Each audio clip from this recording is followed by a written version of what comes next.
No es secreto que Estados Unidos y varias naciones del globo ha tenido numerosos inconvenientes referentes al tema del racismo, tanto desde la perspectiva del área de humanidades hasta la política. El tópico se ha posicionado como una de las prioridades a tratar para posteriormente poder eliminar del espectro social. Pero el problema inclusive, se podría argumentar, ha evolucionado para peor con nuevas olas que ha dividido no solo a Estados Unidos, sino a varias naciones donde haya existido un registro histórico de este comportamiento.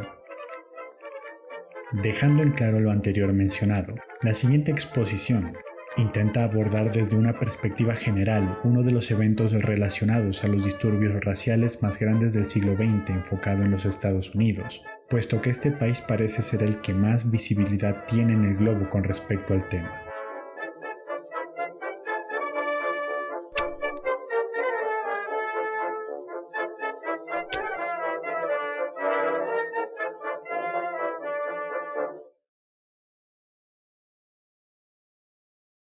Estados Unidos, quien promulgaba ser un ejemplo sobre democracia y libertad en contraste con las naciones socialistas y comunistas, parecía tener problemas en reconocer que este discurso solo pertenecía a ciudadanos anglodescendientes, puesto que los afroamericanos, a pesar de ser muchos de ellos estadounidenses por derecho, supuestamente cobijados por la Constitución, eran tratados como ciudadanos de segunda clase sin valor social bajo argumentos basados en que ellos tenían una inferioridad biológica con respecto al blanco.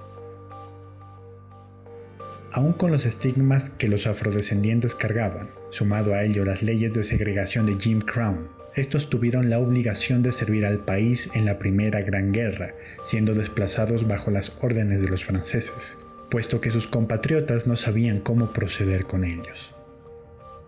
Pero, aún así, la Unidad de Combate 93 y específicamente el Regimiento de Infantería 369 de Nueva York, también conocidos y bautizados por los alemanes como los Harlem Hellfighters, destacaron durante la guerra, y la cara visible de la infantería, un uniformado de nombre James Race Europe, además de liderar a la tropa, fue uno de los promotores de la cultura negra en Europa. En Estados Unidos, catalogaban los logros de los afroamericanos como un intento de hacer más democrático al sistema político del país. Pero aún con todos los elogios recibidos, no mucho cambió. Empezando porque los altos mandos del ejército norteamericano dieron a los franceses una advertencia sobre las consecuencias negativas de integrar militares negros. Acompañada de la premisa, anexaron una serie de reglas donde se les daba el proceder sobre los tratos que los militares debían recibir en comparación a los soldados blancos, como por ejemplo, el hecho de que nunca se debía tratar de forma igualitaria o reconocer los logros de un soldado negro, puesto que los blancos podrían molestarse o sentirse ofendidos, la ya rutinaria segregación y los avisos de que los afro podrían llegar a ser depredadores sexuales. Cuando había terminado la guerra, Estados Unidos estaba sufriendo una gran migración europea, la cual aumentó la demanda de trabajo y, por supuesto, la oferta no quedaba atrás debido a la industrialización en los estados del norte. Debido a aquella garantía de un mejor puesto de trabajo y una mejora en la economía del ciudadano, las familias afro de los estados del sur, quienes laburaban como agricultores arrendando terrenos a los blancos, se veían en la necesidad de salir, puesto que los últimos estaban retribuyendo un sueldo que no era suficiente para el mantenimiento y compra de semillas. Debido a la competencia a la hora de conseguir un trabajo, se desarrollaron fuertes rivalidades entre las comunidades negras y blancas, lo cual derivaba ocasionalmente en episodios de violencia, casi siempre siendo los afros los más afectados. James Weldon Johnson, activista y secretario de la Asociación Nacional para el Progreso de las Personas de Color, personaje reconocido en la comunidad negra por ser el responsable del renacimiento de Harlem en 1920, organizó marchas pacíficas durante el verano de 1919 en contra de la discriminación. Tal vez pudo prever lo que podría llegar a pasar por la situación que enfrentaba la nación debido a las tensiones, pero poco sabía este hombre que terminaría nombrando a ese verano en particular como Verano Rojo.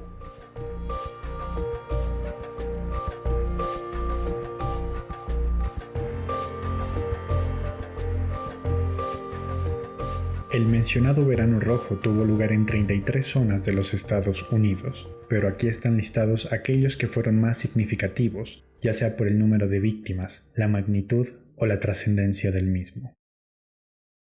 El día 28 de septiembre del año 1919, en la ciudad de Omaha, estado de Nebraska, una turba conformada por 4,000 personas blancas iniciaron una reunión en la ciudad con el fin de marchar hacia el Palacio de Justicia en busca de Will Brown, hombre negro de trabajo humilde, debido a que lo acusaban de haber abusado sexualmente de una mujer blanca. Sumado a lo anterior, los manifestantes estaban motivados por conspiraciones anarquistas y socialistas por parte de la entidad Trabajadores Industriales del Mundo que respaldaba a los trabajadores afro. La acusación nunca se corroboró y la conspiración resultó ser falsa, producto de la paranoia. La cantidad de personas presentes era tal que la policía de la localidad se vio incapaz de controlar la situación debido a la violencia que ejercían pidiendo la liberación de Brown y al hecho de que usaban esa fuerza contra las estructuras, contra afrodescendientes que hallaban en las calles propinándoles golpizas y, por supuesto, contra los policías y aquellos blancos considerados traidores por defender a los afros. A las 11 de la noche, el alcalde de Omaha, Edward Smith, tanto para salvar su vida de los incendios como para enfrentar la situación, se encaró contra los manifestantes, quienes, tras responder a sus impulsos, deciden ahorcar al hombre con resultados casi positivos. Para la fortuna del alcalde, agentes de la policía intervinieron agresivamente entre la muchedumbre para liberarlo y llevarlo de urgencias al hospital, donde determinan que su situación era grave, pero que con el tiempo logra superarla. Mientras tanto, en el Palacio de Justicia, que se encontraba rodeada por las llamas, los manifestantes gritaban el nombre del acusado. Las autoridades del lugar dieron en un principio una negativa, pero al ver que sus propias vidas y las de los reclusos que se contaban al menos en 100 peligraba debido al avance del fuego imposibles de apagar debido a que los manifestantes tomaron la medida de cortar las mangueras, decidieron finalmente ceder a la demanda de la muchedumbre con la condición de que los que se hallaban allí sean salvados. Ante la respuesta, la turba dejó que los más jóvenes de la congregación acomodasen una escalera y equiparan a uno de los manifestantes con una cuerda y con una escopeta para ascender hasta el 4º piso del complejo. Al haber entrado por la ventana, la turba escuchó un disparo de la escopeta, la cual fue respondida con un alarido de victoria que indicaba finalmente la captura y asesinato de Will Brown. Se supo después que Brown fue entregado por otros acusados negros exclamando ante Dios que él era inocente. No conformes con haberlo abatido, la multitud arrastró el cuerpo de Brown por las calles de la zona para posteriormente colgarlo en uno de los alumbrados. Antes del asesinato de Brown, durante la avanzada del grupo supremacista, se registraron varios asaltos a negocios de la zona. La mayoría de los artículos robados fueron armas de fuego. Con aquellas, realizaron un tiroteo contra el flotante cuerpo de Will. Para los insaciables manifestantes esto todavía no era suficiente, así que para dejar en claro el feroz mensaje a todas las personas negras de la ciudad, procedieron a incinerar el cuerpo destrozado de Brown y sus restos, después de los salvajes actos de aquella noche, fueron arrastrados por la ciudad. Al ser un problema de gran magnitud, la ciudad requirió de la ayuda de 70 oficiales y más de 1,200 uniformados para ejercer control y capturar a los responsables de los hechos. Más de 100 sospechosos fueron capturados de los miles de participantes. La mayoría de ellos enfrentaron juicios que terminaron en fracaso, puesto que fueron absueltos.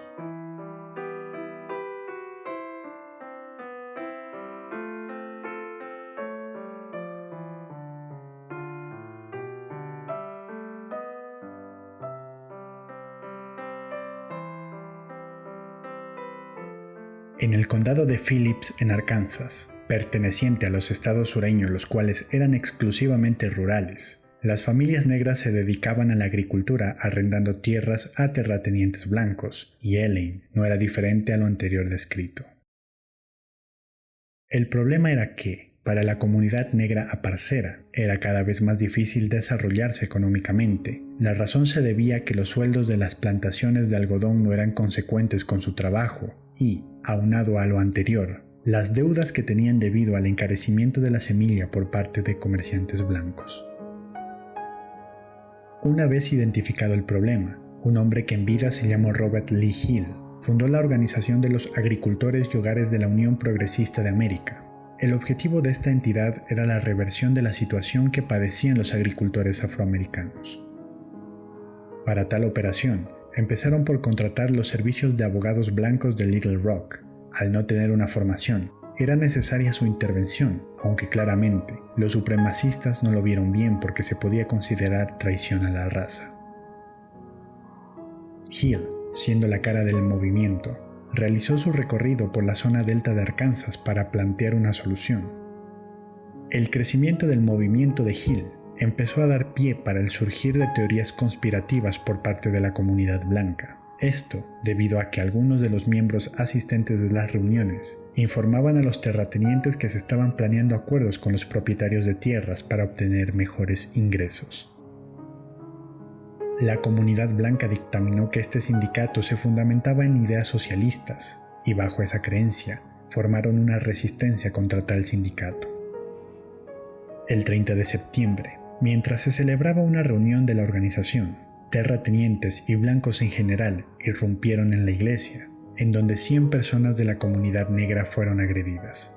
El problema se agravó cuando un manifestante blanco fue abatido por uno de los asistentes en la iglesia. Al enterarse de la situación, el sheriff de Elaine organizó una revuelta para ir detrás de los asesinos del manifestante. El hecho tuvo tal resonancia que todo el condado de Phillips se unió contra el sindicato que estaba en marcha. Un total de entre 500 y 1000 personas se organizaron para atacar a agricultores negros en todo el condado. Como ya era de costumbre en estos eventos, fue necesaria la intervención de la Guardia Civil para frenar la avanzada. Al darse por terminado el incidente, las autoridades realizaron persecuciones logrando la captura de más de 200 afros, de los cuales 100 fueron juzgados, encontrando culpables alrededor de 70 y sentenciando a muerte a 12 de ellos por presuntos cargos de homicidio contra blancos. El resto, al igual que los demás, condenados por jurados blancos, cumplieron sentencias de al menos 20 años en prisión. El organismo NAACP, desde las sombras, llevó a cabo financiamientos en defensa de los acusados, lo cual se marcó como un importante precedente en los procesos del Tribunal Supremo, y al final, los acusados fueron puestos en libertad. Los medios de comunicación de Arkansas, durante y después de los eventos, sirvieron como aliados de los blancos, llegando a asegurar en titulares que la organización afrodescendiente conspiraba para ocasionar un genocidio contra ellos. Con la intención de documentar el hecho, Walter Francis White, hombre de raza mixta mayoritariamente blanca, lo cual le fue de ayuda en su trabajo sobre la segregación en el país, acompañado de su grupo de la NAACP, llegaron a reportar que 5 blancos fallecieron y que un desorbitado número de 200 personas negras fueron asesinadas. Otras versiones, contrarias a las de White, estiman que la cifra pudo llegar a ser un monstruoso número de 800 víctimas afro en todo el condado.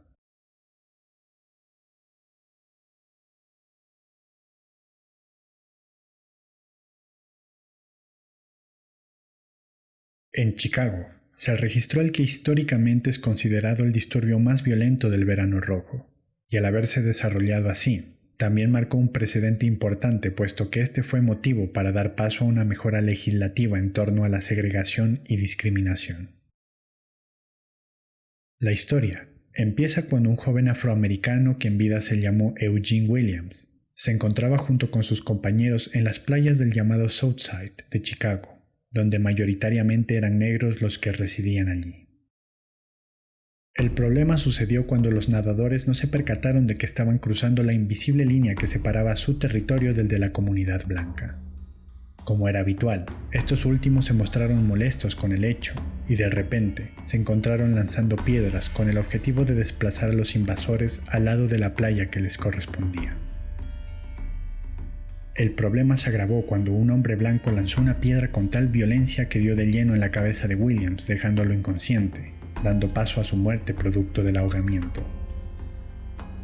Las personas negras que atestiguaron el hecho desafiando dicha línea divisoria de la playa de Douglas, no dudaron en encarar a los agresores, y justo cuando los disturbios iban a iniciar, las autoridades se acercaron para encargarse de la situación.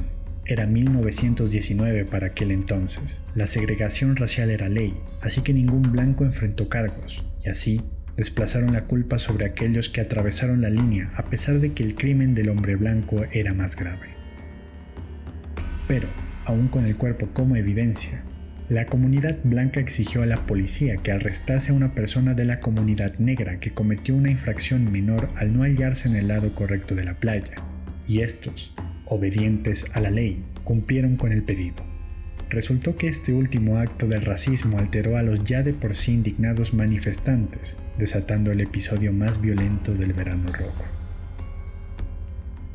Al darse cuenta de que el conflicto estaba ya armado, turbas de blancos nativos y europeos tomaron el último incidente como aliciente para iniciar sus asaltos, empezando por el hospital donde la mayoría de los pacientes eran negros.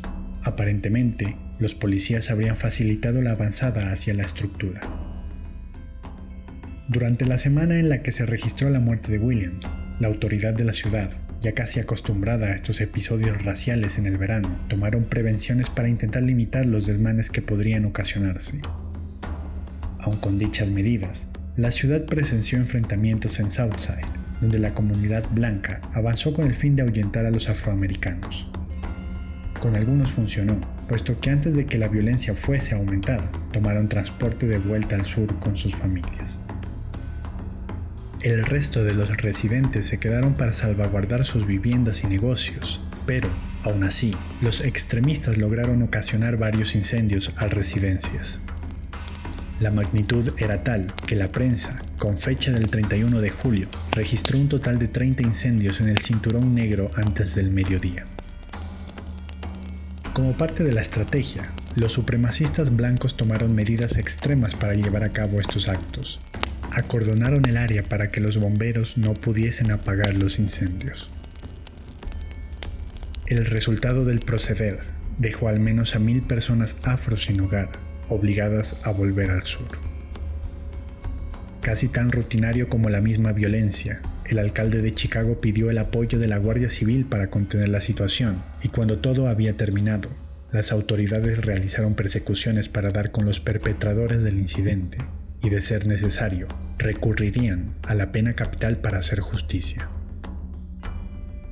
El problema es que a pesar de haber determinado que la mayoría de los culpables pertenecían a la comunidad blanca, ni siquiera la persona responsable de la muerte de Williams fue procesada por el delito. En su lugar, capturaron a 17 personas negras por múltiples cargos.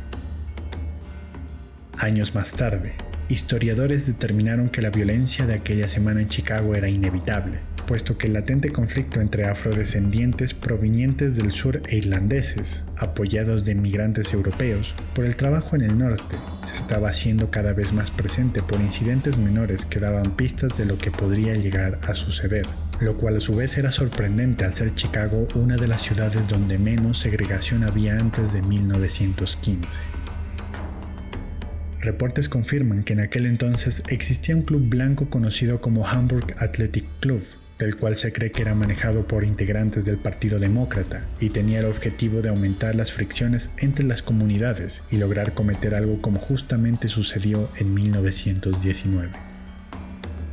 Como dato aparte, el que sería el futuro alcalde de Chicago, Richard J. Daley, hizo parte del club supremacista, aunque lo negó hasta el día de su muerte. Al final, la ciudad de Chicago registró un total de más de 500 personas heridas y un total de 15 blancos y 23 afroamericanos fallecidos durante los eventos.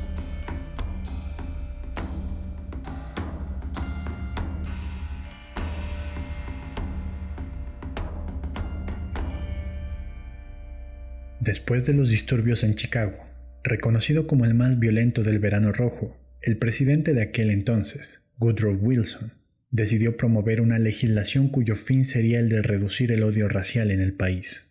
Pero, aunque se haya intentado, y las cosas con el tiempo parecieron ir avanzando, lo cierto es que la segregación continuó y con ello los disturbios, como, por ejemplo, la masacre de Tulsa, que afectó a Black Wall Street, la zona más rica habitada por afroamericanos.